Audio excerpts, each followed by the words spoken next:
Welcome to University Drive, your pathway to the transformational work of University of the Bahamas. Our goal is to build a better Bahamas by shaping tomorrow's leaders today, finding solutions to challenges, and forging new opportunities for growth. University Drive, where faculty, staff, students, and alumni travel the road of progress together with you.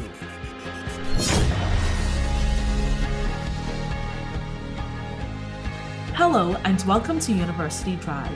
I'm your host, Nikki Bo, and today I have the esteemed privilege of speaking with colleagues from the GTR Small Island Sustainability Institute.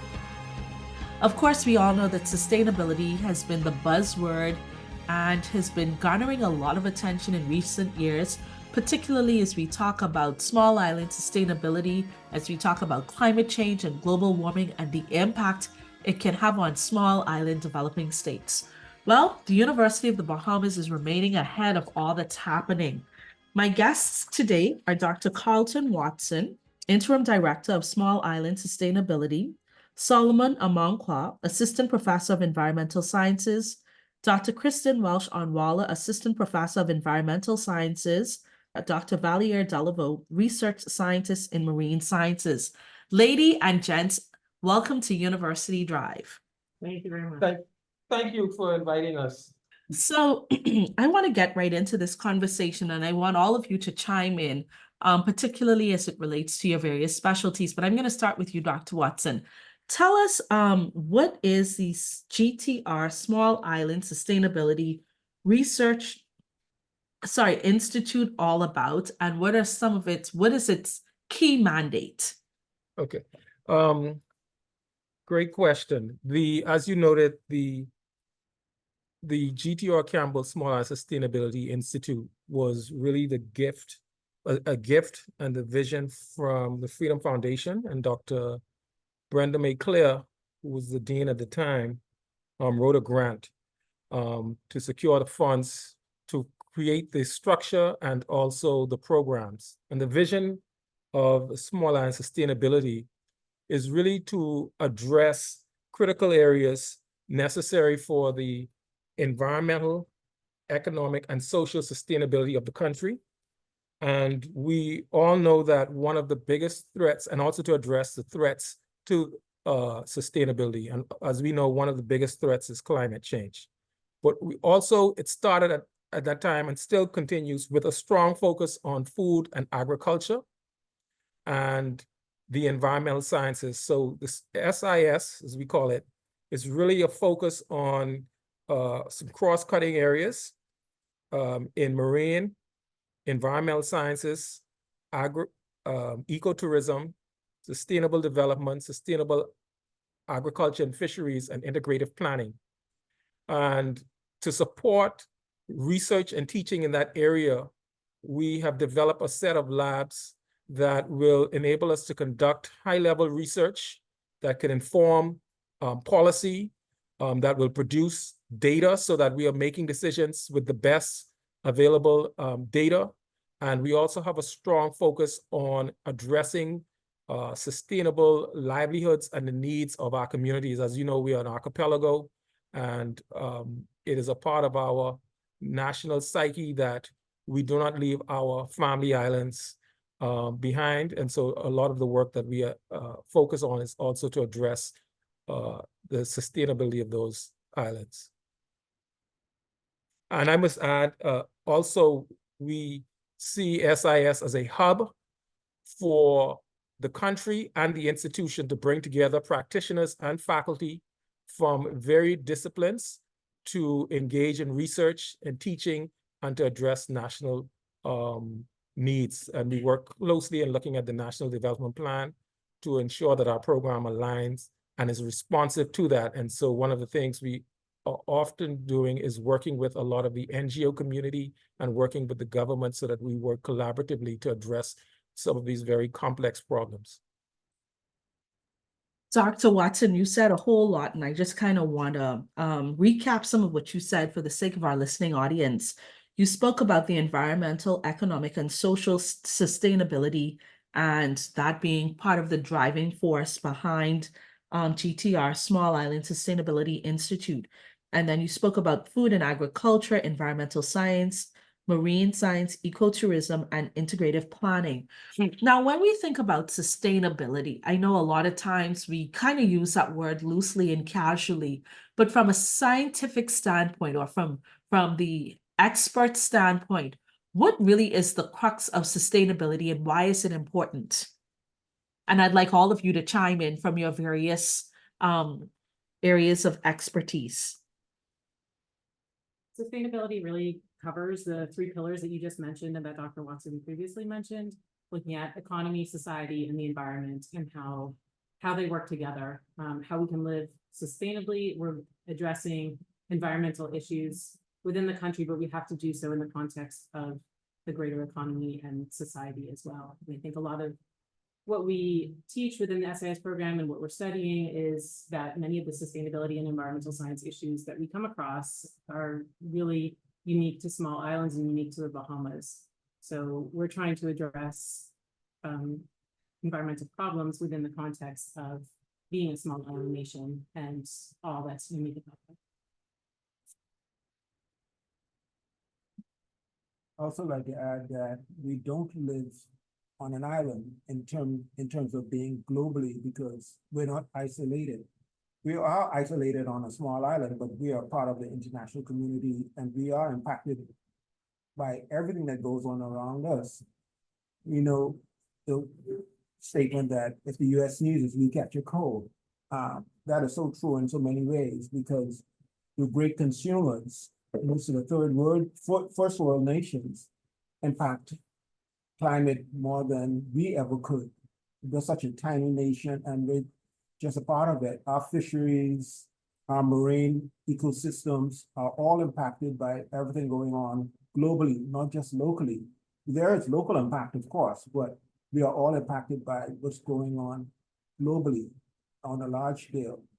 And so we have to do our part to minimize our impacts, our anthropogenic impacts on our ecosystems as best we can to sustain ourselves. Yeah, to add up to what Dr. Delabo has just said, we have a project ongoing at the moment. That is the Integrated Land Management Project that also seeks to address some sustainable development goals. And with that, we are able to also deal with some of the environmental issues we are facing, just like Dr. Umwala also said. So this project, at the end of the day, is going to add up to whatever other countries are also doing. We have some platforms that are set up to report on what we find on the ground, how bad the situation is, and how we can mitigate such environmental issues. So I think that's what we have going at the moment. So, yeah. If I could add one thing as well to, you had asked previously about how do we define sustainability. I think it's important to note that the common definition of that is that we are living, addressing our current needs without compromising future generations and their ability to meet their needs. So trying to understand how we can live today, how we can access our resources that we have available to us, but also leaving something behind for future generations. And so a lot of what we're studying within the program and the research that we're doing is trying to understand best how we can do that within the pillars that we've talked about: economy, society, and environment. Right. It's really about how do we find that the best balance between development and conservation or exploiting our natural resources. If we are out of balance in either extreme, then it's problematic. I mean, we could live in a society where we say we conserve everything and we don't want to disrupt the environment. But how far are we willing to take that? If we take a logical extension, does that mean we can't build houses? Because whenever we build a house, we typically will disturb what would have been, what might have been some environmental significance for animals or the like, or the environment. We all use resources and we all want to have our high-tech gadgets. We all want to live comfortably. Well, all of the resources we use, the physical resources we use, they come from the earth. And so we can't swing to one side where we're saying we're not going to do anything. But on the other hand, we also don't want to go to the extreme where we're just using up all of the resources in a way that's destructive to the planet, humans, animals, and the environment, at the expense that later on we find ourselves in a more precarious situation. So I have follow-up questions for each of you, and I kind of tried to extract nuggets that you shared as you were kind of, giving your input.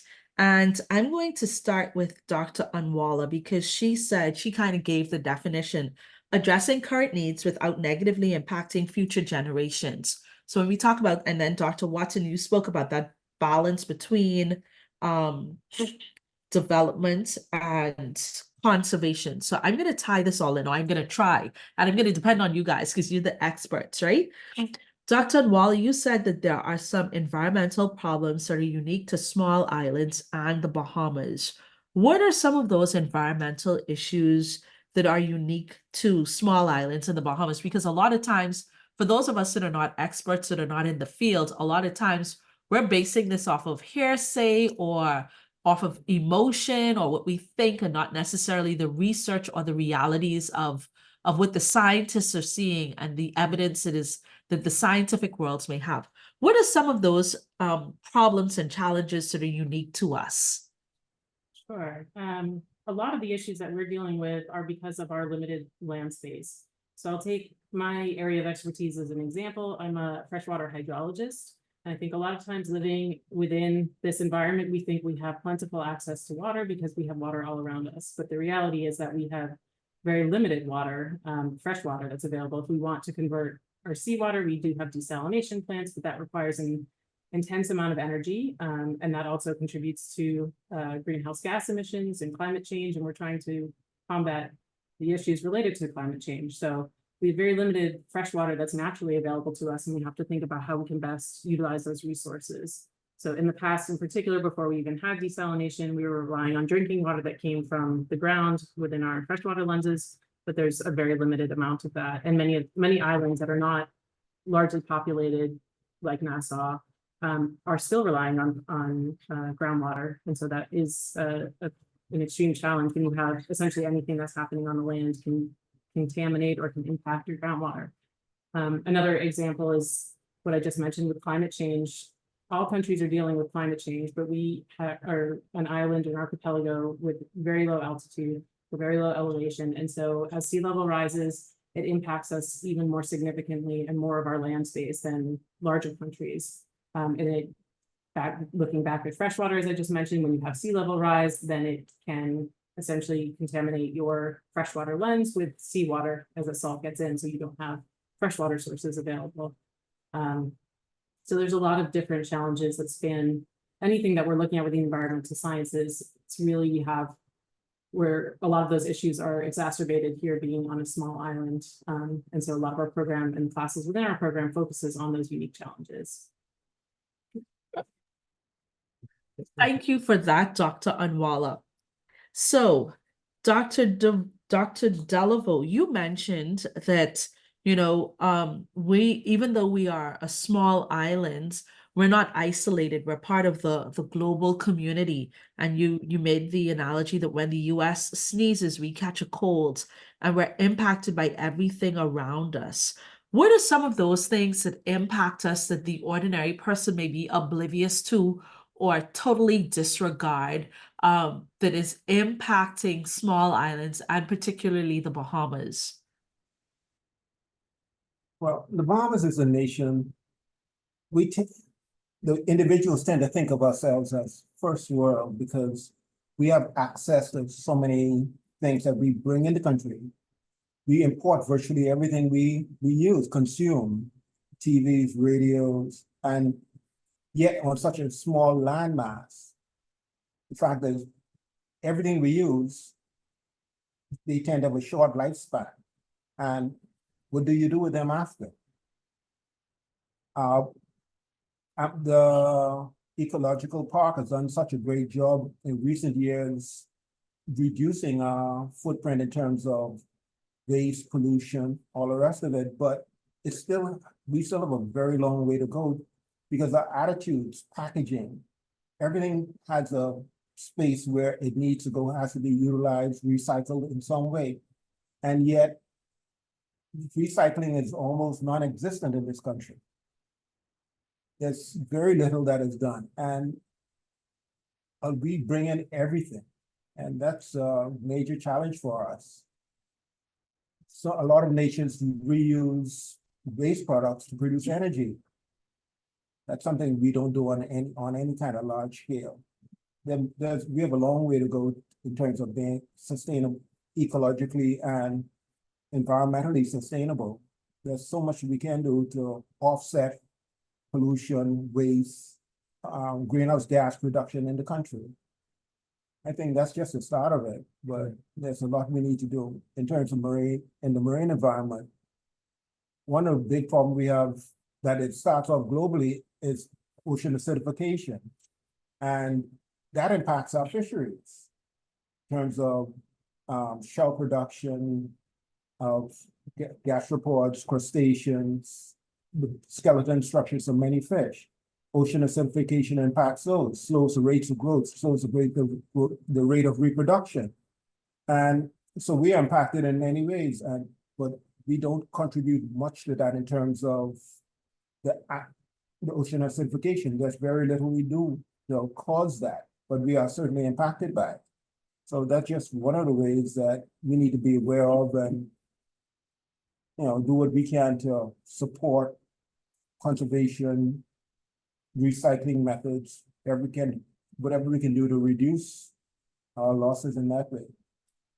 And Nikki, if I may add too. Certainly.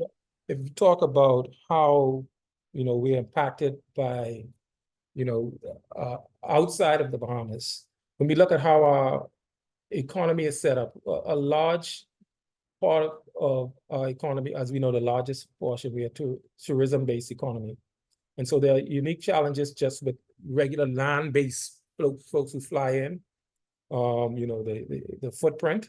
But when we think about cruise ships, right, and the potential impacts, negative impacts to our marine environment from waste, and that is something that we have to deal with, and that's something that we have to balance. I don't think there's any conclusion on this, but there has been some studies elsewhere in similar jurisdictions that are investigating whether one of our biggest threats we are facing now is stony tissue, coral tissue loss disease, SCTLD. And there are some theories that waste may be the source of that, human waste potentially from ships. Again, it's not conclusive, but there's a thought to that. But certainly we know that independent of that pollution from ships, whether they are cruise ships, whether they are oil tankers, is a constant threat and hazard that we have to deal with. Throw into the mix the risk of hurricanes and other extreme weather events, as we saw in Grand Bahama, then we can also have, the interaction between, the natural and, natural disaster and oil, like what happened with the Equinor and oil spill and the like. So we are very vulnerable, but at the same time, we depend on certain kinds of conditions for our tourism product to actually grow and flourish. So we have to try and balance that. You guys have said so much and given so much insight. I don't want to leave Dr. Amankwa out of this because he spoke about this integrated land management project. Why is it important when we talk about sustainability in land? Like, I believe that in like 10 years, 15 years, like land on New Providence is almost going to be vacant land is almost going to be non-existent, right? Why is it important for us to look at land management or integrated land management as a part of sustainability practices? All right, that is a great question. First of all, I want us to see this whole integrated land management thing as a multidisciplinary concept, right? We have different fields coming together to do this. There's also one aspect to it that we have stakeholders also coming together. We have governments to play a role. We have local communities as well. We have academia. We have some private sectors and NGOs who also come together, and they all have certain interests. But the most important thing that we have to put at the top is how we preserve our ecosystems, right? When we talk about sustainability, we don't look at how we survive as humans, right? But we also look at how other species survive along with us. And some of these ecosystems that are around us are also the sources of survival of certain other species. And our activities as humans attach these ecosystems and then destroy them, right? And we are able to use some tools in remote sensing and also other geospatial data to identify some of these problems, right? So we have situations where we have some human activities encroaching certain forests. There'll be places where some species survive. We also have some other human activities that destroy other ecosystems. So what we want to do with this integrated land management thing is to, in our part as those in academia, put some data sets together with which we can assess the level to which we have impacted our natural environment, how bad the degradation of the environment is. So we have data sets like the land use, the land cover change, which we can compute from remotely sensed information, right? So when we talk about remotely sensed information, we are looking at information that we have gathered off the face of the earth without being in touch with it, right? So we have satellite sensors and UAVs, we have other devices that we use to capture such information on different scales and resolutions. And that way we are able to tell what kind of changes are happening on the surface, how that is impacting the ecosystem, how that is degrading the land, and we can see what policy decisions we can make from the findings over here. So like I said, we have different stakeholders coming together, right? So we play our part, we hand it over to the government or any other private sector or NGO institutions that need that kind of information to make their decisions as to how they impact the environment. So all of these parts come together to help make sure that our environment is preserved, at least in a way that all species can survive. And that way we know that we are also contributing our part. We that are alive on this planet now, we are contributing our part to make sure that the environment stays the same way or close to the way it was originally for the future generation. Thank you very much for that. So we are approaching our first break, and you guys have all given very good information. When we come back on the other side of the break, I want us to delve into the program offerings of the Small Island Sustainability Institute and the specific areas of study, how it is going to benefit not only our students, but also our country, the research opportunities, faculty research, getting students involved in research, and all of that great stuff. So we take our first break here on University Drive. We'll be right back.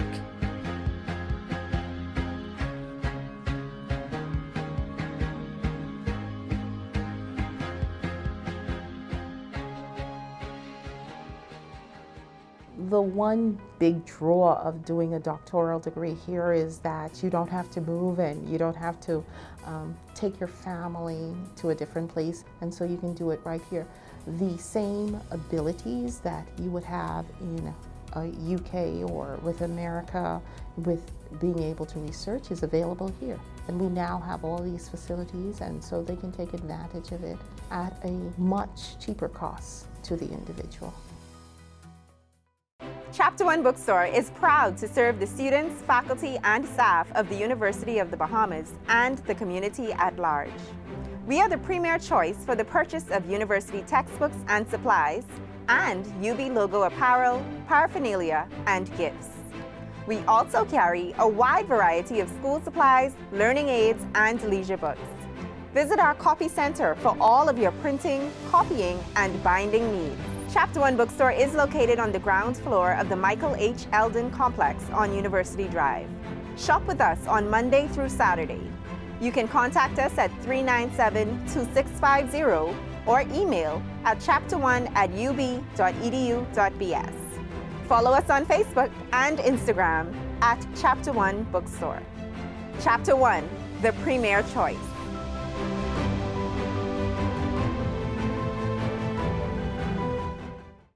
My name is Jeannie Gibson. I'm the policy assistant here at the Government and Public Policy Institute. The series that we normally do on a quarterly basis, one of those is Meet the Policymakers series, is to actually engage the policymakers to discuss relevant policies to what's going on relating to those policies here in the country, as well as to give the public an opportunity to hear and actually discuss it with the policymakers.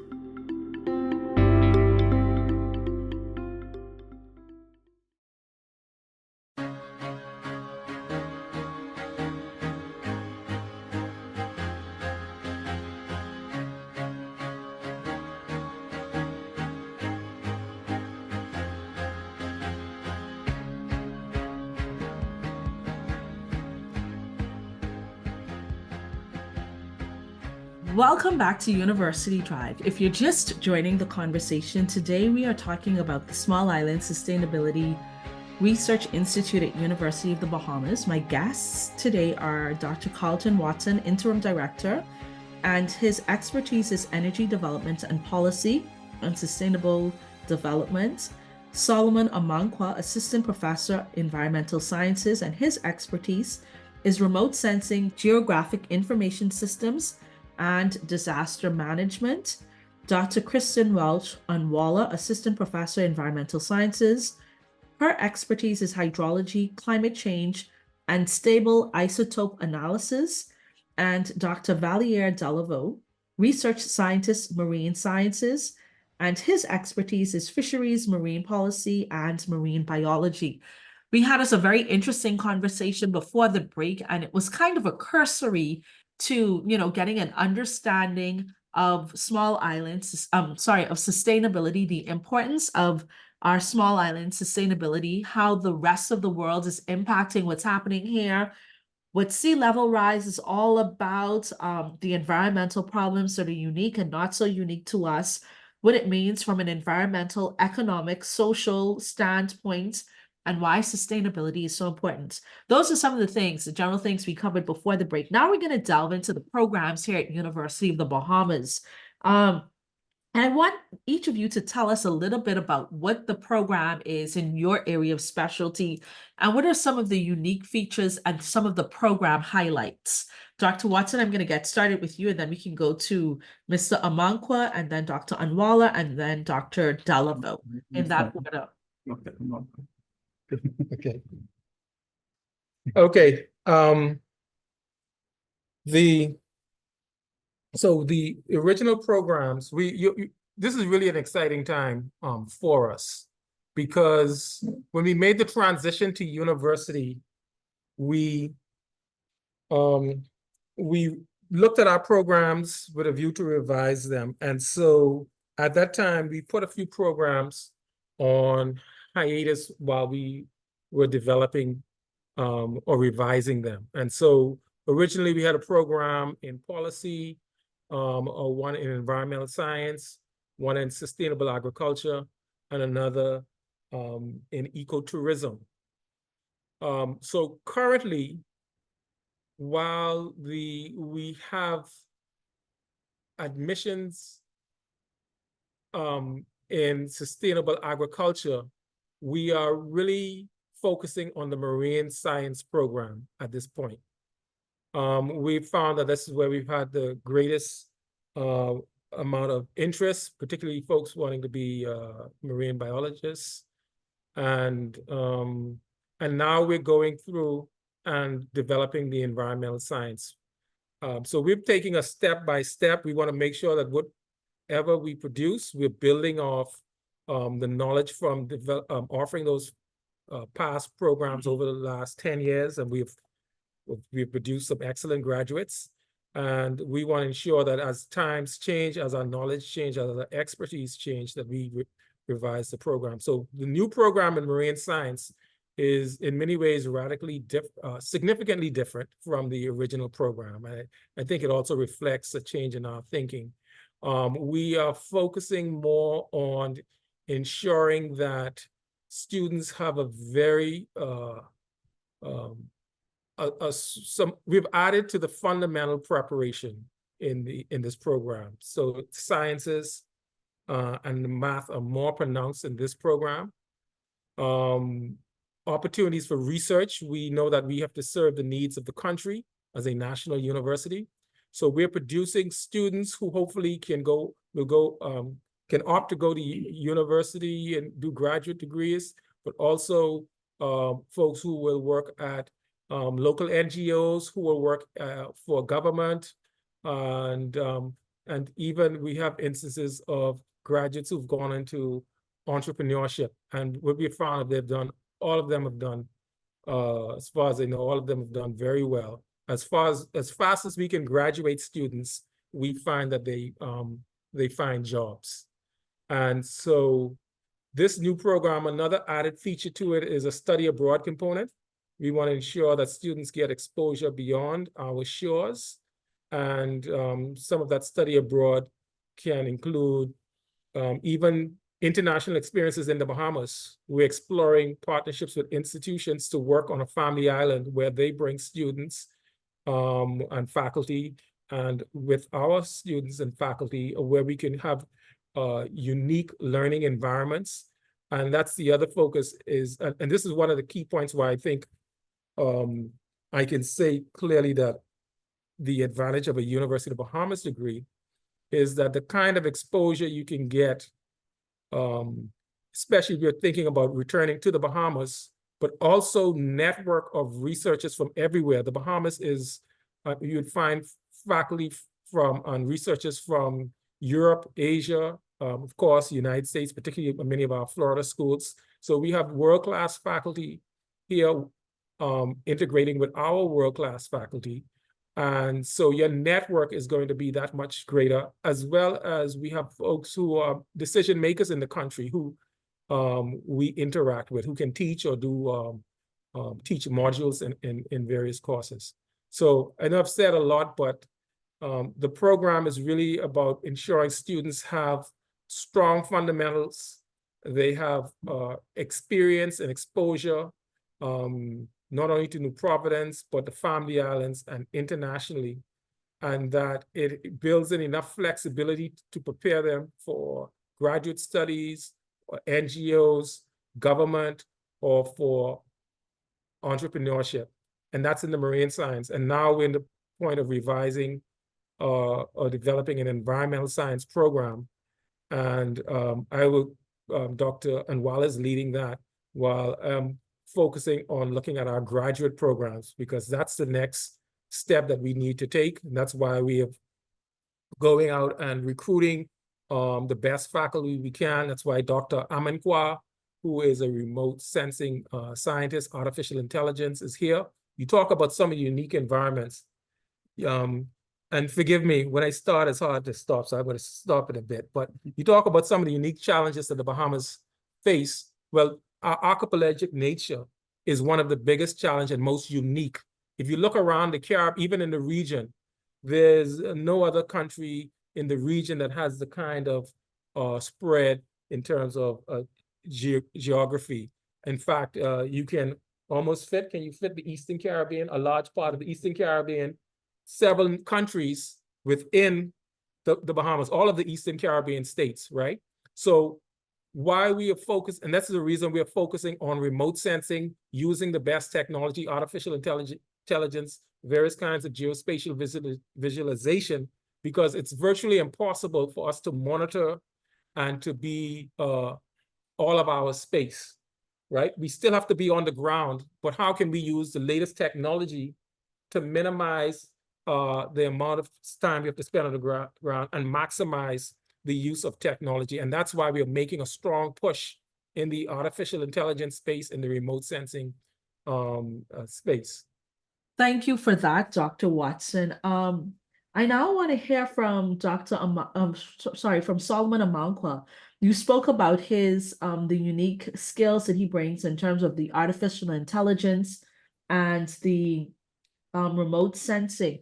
How does that factor in, and how are we integrating that into our programs, and why is that aspect of study, or why is that aspect of technology important in sustainability studies? All right, thank you for your question.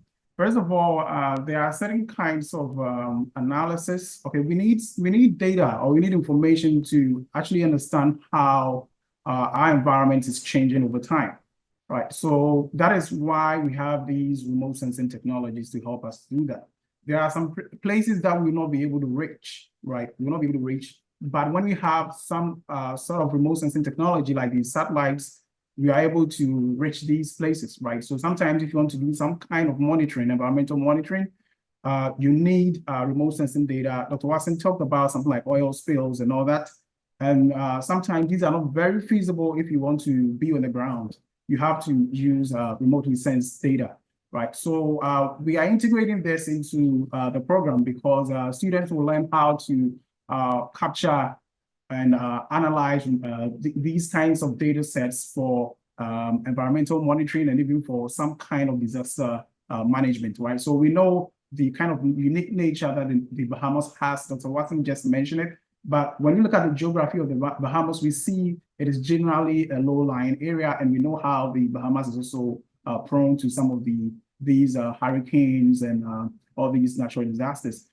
We can use remote sensing data sets to be able to predict some of these things before they happen.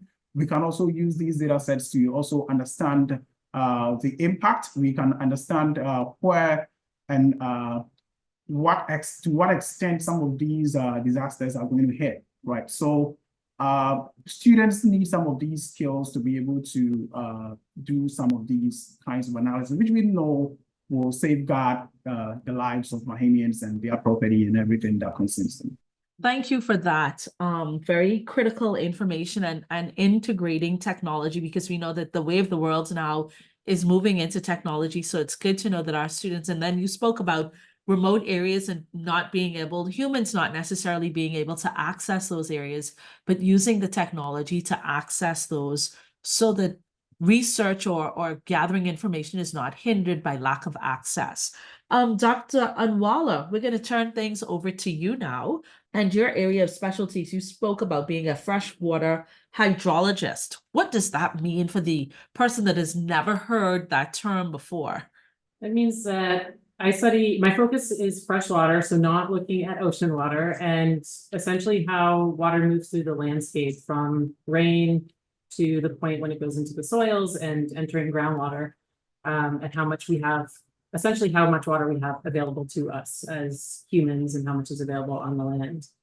An example of taking this area of expertise and how we address issues in the Bahamas. I have an upcoming research project this summer in which we're investigating the impacts of Hurricane Dorian on the freshwater lands in Grand Bahama. So prior to Hurricane Dorian in 2019, the entire island relied on groundwater for its drinking water source. And then when the hurricane came through, parts of the island were covered in essentially ocean water up to 22 feet in some areas, so that mixed with the freshwater lens that had naturally occurred over decades, and then the freshwater lens was no longer available. So everybody within the island did not have any drinking water available to them. So we're trying to study over time, how does that freshwater lens recover naturally? And we anticipate it's going to take decades. And because of that, the island had to pivot and find alternative drinking water sources.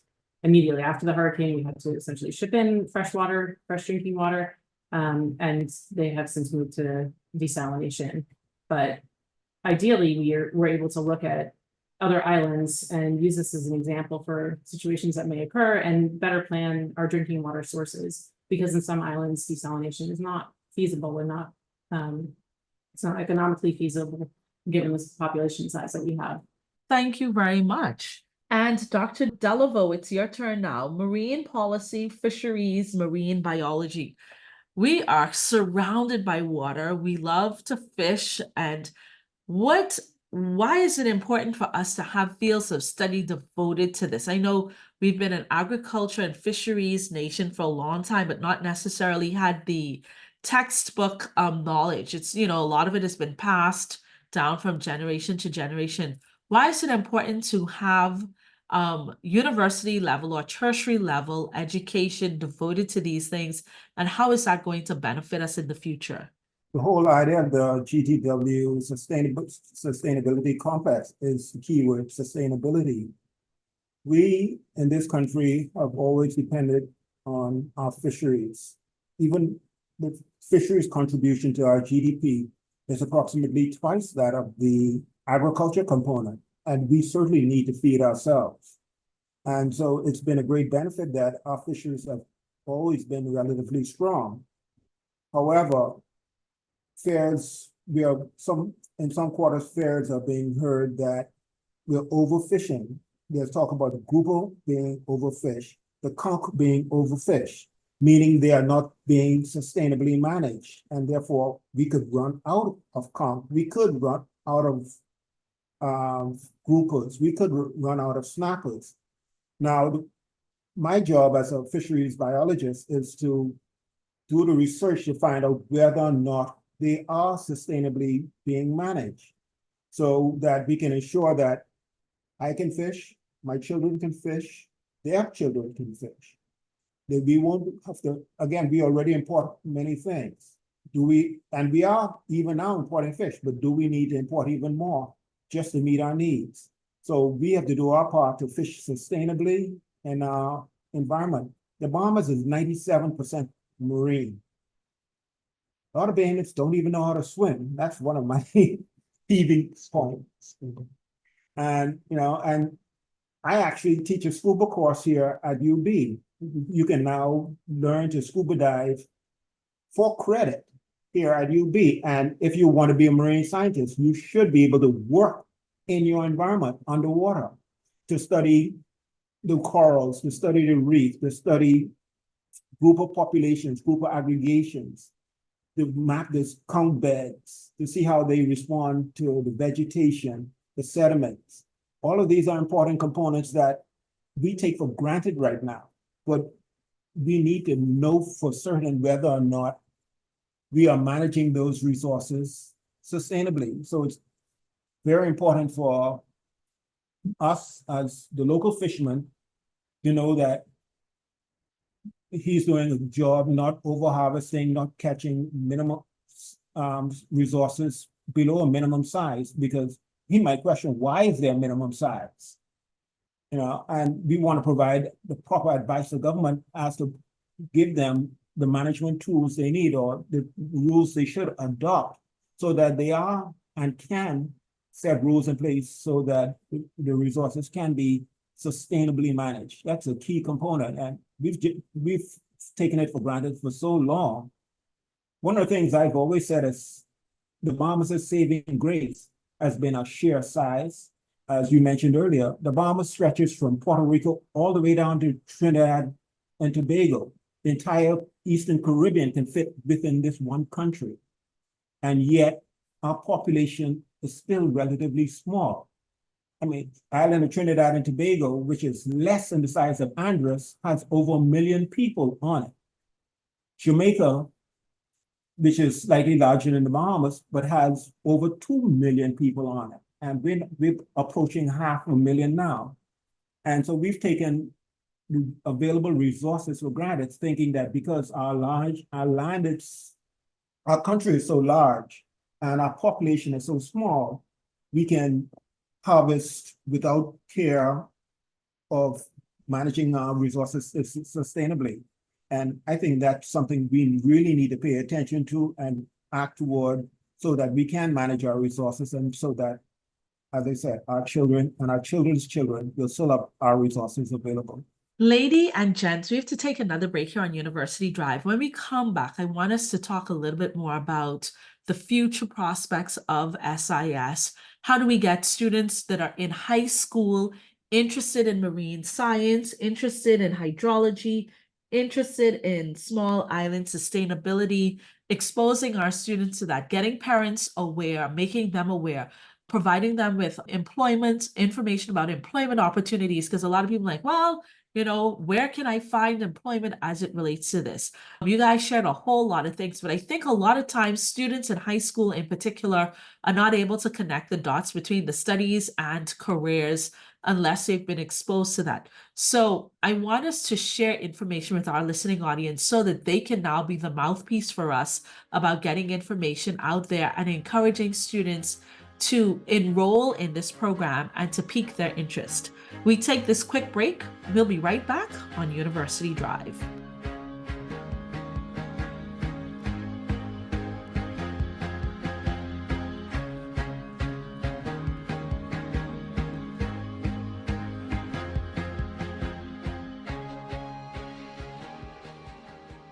The one big draw of doing a doctoral degree here is that you don't have to move and you don't have to take your family to a different place, and so you can do it right here. The same abilities that you would have in UK or with America with being able to research is available here. And we now have all these facilities, and so they can take advantage of it at a much cheaper cost to the individual. My name is Jeannie Gibson. I'm the policy assistant here at the Government and Public Policy Institute. The series that we normally do on a quarterly basis, one of those is Meet the Policymakers series, is to actually engage the policymakers to discuss relevant policies to what's going on relating to those policies here in the country, as well as to give the public an opportunity to hear and actually discuss it with the policymakers.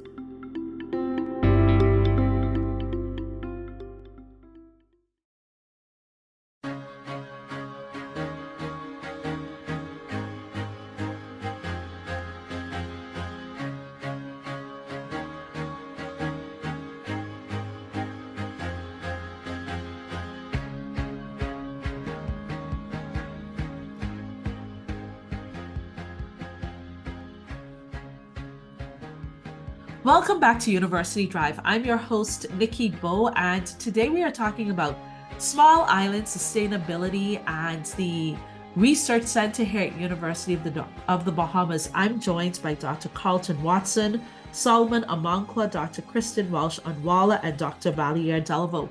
We've been having a very interesting conversation, and I'm sure I could almost have part 2, 3, and 4 of this because we've only began to, delve into this. We've just touched the tip of the iceberg, and there's so much more that we can talk about in each of your respective areas.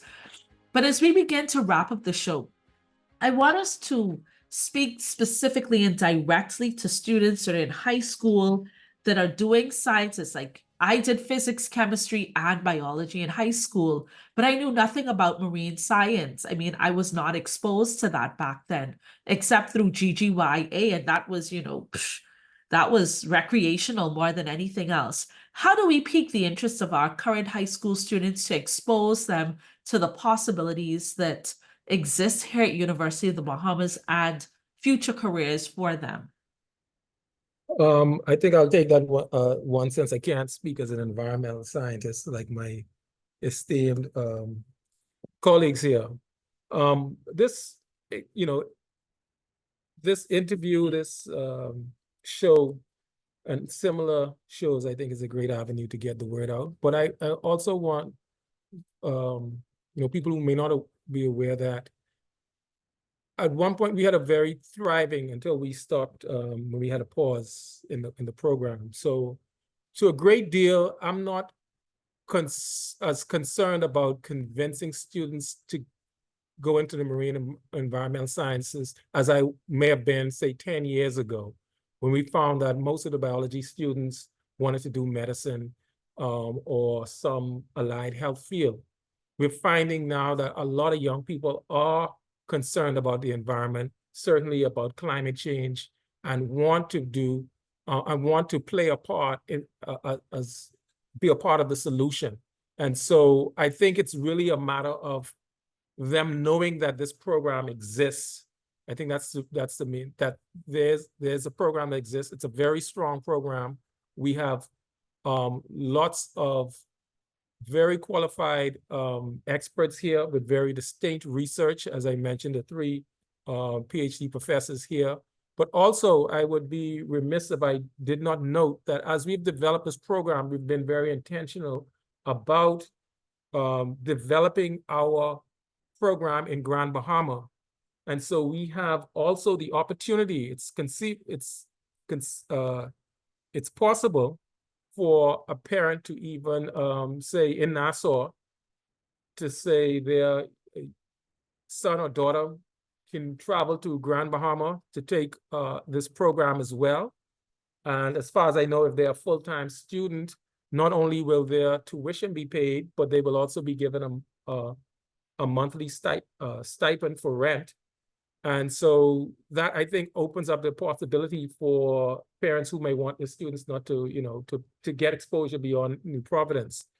The other thing that I think it's important for students to know, I mentioned this before, that we have a study abroad component, and we really encourage the international collaboration. And in fact, that is one of the hallmarks of our program, is about partnerships. We are trying to, when we even think at the national level, we're trying to shift the way that things are often done, if I must be blunt, in that in a lot of my discussions with folks in different areas, in departments, in government, and elsewhere, there was a little reluctance, I would say. It's not as reluctance as much as the university has traditionally been a teaching institution. And what we're saying is we have no choice but for the university to contribute to new research, to provide the data for our decision makers and policy makers. And the only way that's going to be effective is if we work together. And so we put a strong emphasis on working together as teams, as our faculty, at the faculty level. And in our students, we also want to inculcate them with that value of teamwork, because this is not something that one person can do alone. And I always reflect that, growing up as a student, a high school student, we put so much emphasis on who was coming first. There was always a group of us who would always, compete for who would be the top 5. And it was so much, competition. And then we go and we take, national exams, and all of that is good. But this is, no pun intended, no man is an island. And as you can see from here, we need all of the disciplines beyond what's in this room now, to work together, different stakeholders at different levels. And so we want to make sure as we develop our program, we're developing the kind of student who sees the value in partnering, in collaborating, in being teachable, and working with other teams who might be different from them, different in nationality, different from where they originated from, or their parents originated from. And so that's something that we are very intentional about. So my pitch to students are there. The program exists. We are developing the environmental science, but the marine science is on paper. We hope to have the environmental science very shortly. And if you want a strong program with, you're going to get strong fundamentals, but opportunities to travel. I know Dr. Nwala is taking a group of students to do research, and with her collaborators. I think that's in the works. I think we get all the paperwork signed on that.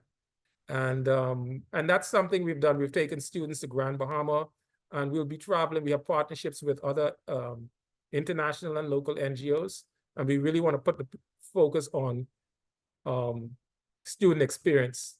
And if I could have any impact on the program, I would like for our students to leave and say they were at a program where they really felt valued, and they were really supported to achieve whatever they wanted to achieve, and they were given the tools to do so. Thank you for that mouthful, Dr. Watson. I'm going to allow You your know. colleagues to chime in now. I filibuster, right? Sorry. I know, right? I don't know what to say about you, Dr. Watson.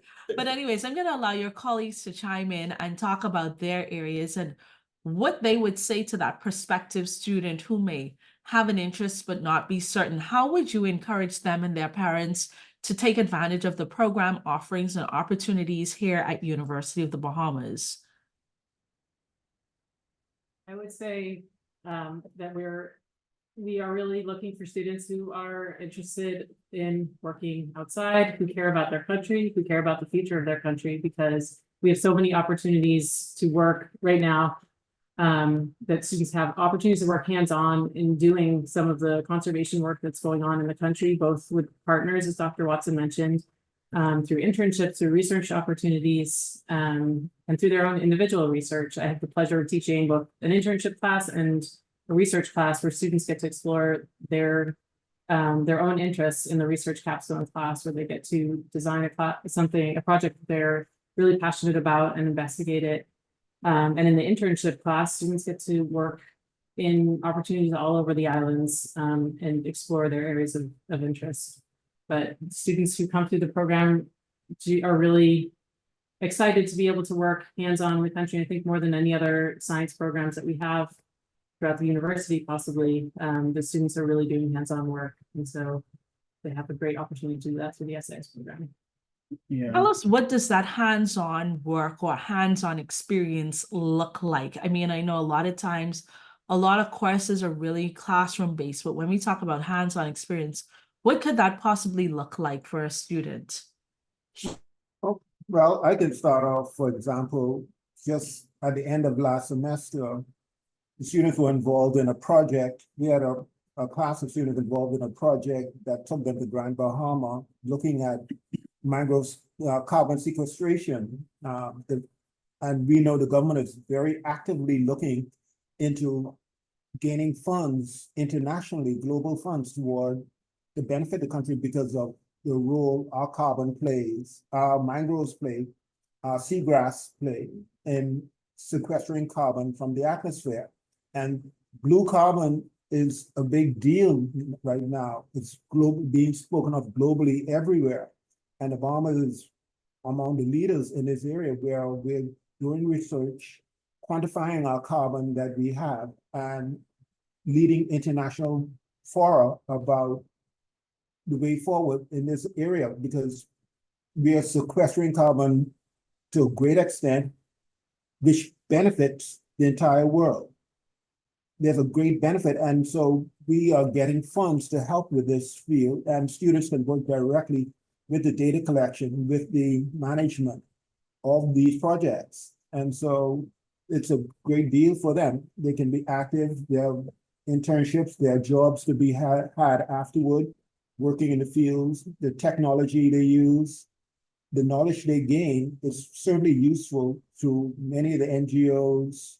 A lot of our students go directly to work. Lady and Gent, Dr. Anwala, Dr. Delaveau, Dr. Watson, and Dr. Amin-Kwa. Thank you all very much for taking the time out to be a guest on this week's episode of University Drive. And to my listening audience, for this podcast and more UB information, and to learn more about our sustainability program, be sure to visit our website at www.ub.edu.bs, and be sure to follow us on Facebook, Instagram, LinkedIn, and join us next week, same time, same radio station, for another exciting edition of University Drive. I'm your host, Nikki Bowe. Enjoy the remainder of your day.